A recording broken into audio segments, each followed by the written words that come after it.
Hello everyone, কেমন আছেন সবাই? আশা করি সকলে ভালো আছেন। আমার চ্যানেলে আপনাদের সকলকে স্বাগত জানাই। আজকে আমি বানাবো আমাদের সকলের প্রিয় লোটে মাছের রেসিপি। তো ফার্স্টেই আমি লোটে মাছটা লবণ, হলুদ আর একটু সর্ষের তেল দিয়ে ম্যারিনেশন করে সাইডে রাখলাম 5 মিনিটের জন্য ম্যারিনেট হওয়ার জন্য। তারপরে একটি মিক্সিং জার নিয়ে তার মধ্যে দুটো কাঁচা লঙ্কা, আদা, পেঁয়াজ, রসুন, একটা পেঁয়াজ আমি এখানে ইউজ করবো আর একটা কড়াইতে ভেজে নেব, আর 2 চামচ জিরে আর 2 চামচ ধনে দিয়ে ভালো করে মিক্সিংয়ে পেস্ট করে নেব। তারপরে একদিকে কড়াই চাপিয়ে তাতে 3 টেবিল চামচ তেল দিয়ে প্রথমে আমি দুটো এলাচ আর একটু দারচিনি দিয়ে আমি ফোড়ন দিয়ে নিলাম।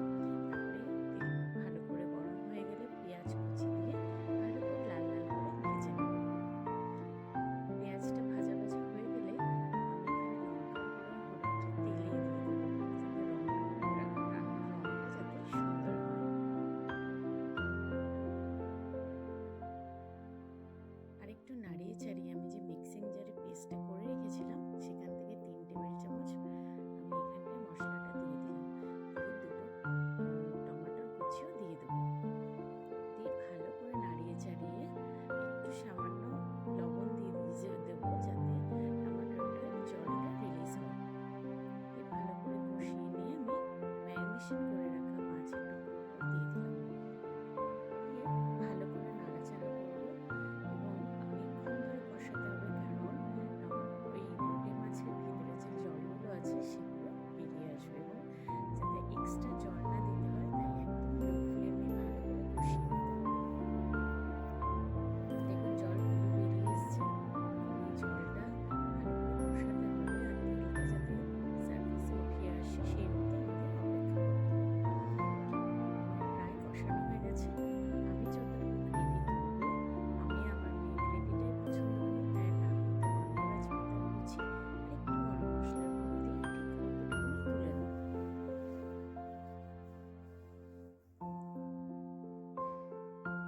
আবার পুরো রান্নাটায় যদি দেওয়া হয় এখনই গন্ধরাজ পাতা, তাহলে তেতো হয়ে যাবে।